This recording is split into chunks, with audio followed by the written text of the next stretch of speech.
Цинмусюань, А, бастық сен неге сонша ұзақ ұстады? жай жобада кішкене қиындықтар мен қателіктер бар екен. Сен түскі ас ішпедің ғой. Мен саған мынаны сатып алдым. Керек емес, мен диетадамын. Рахмет. Тәңірім куәгер, алайда гудзицы мен түскі ас үшін нағыз азап болды. Цинмусюань, далада жауын жауып тұр. Рахмет, керек емес. Менде тағы біреуі бар. Рахмет саған.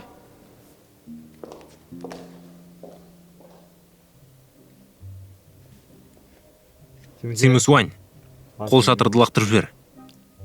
Неге? Көлігімде бөтен адамдардың заттары болғаны жаныма жақпайды. Тазалықты жақсы көрем. Сен жоқ жерде мәселе туындатқанды жақсы көресің. Сенің тазалық сүйгіш екеніңді байқамаппын. Көмірса, үйге жалғыз қайта беріңіз, мен такси шақырам.